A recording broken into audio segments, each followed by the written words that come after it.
e nossa curva de tour aia tem evento um tiki mais grande, onde assim nós por ser conhecido ainda não novo, pero também ainda por ser conhecido Fundação Autismo Aruba. E aí aqui viaja mais nossa partner com Amsterdam Manor Beach Resort e tem caso aqui no restaurante Passions on the Beach, para nós para fazer fundraiser aqui. E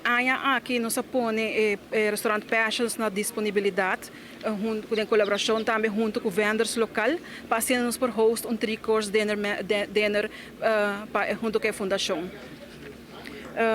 Menu desse dinner consiste de three-course menu que custa $75 per persona. Nós temos 50% capacity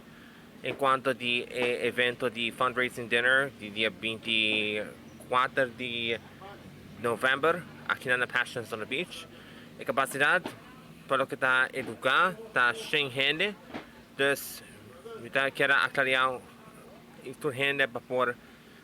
please pick up both spot para ding fundraising dinner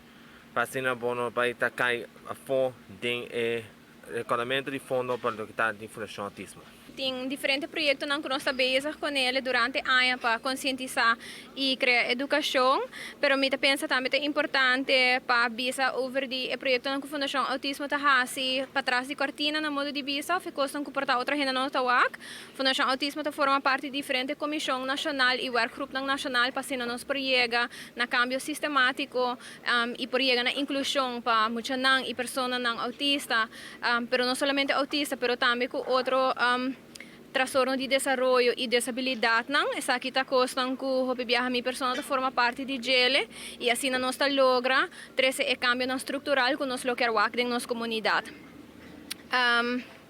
Também nós está fazendo one-on-one hopi viaja com o educador e maior ng ora que tem uma pergunta, aunque com Fundação Autismo nota service provider direto, nós está por base de guia e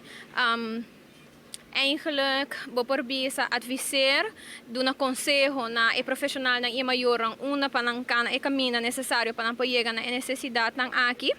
e assim nós está trabalhando também com diferentes organizações para por brinda mi guia ora que a pessoa não chega aqui não.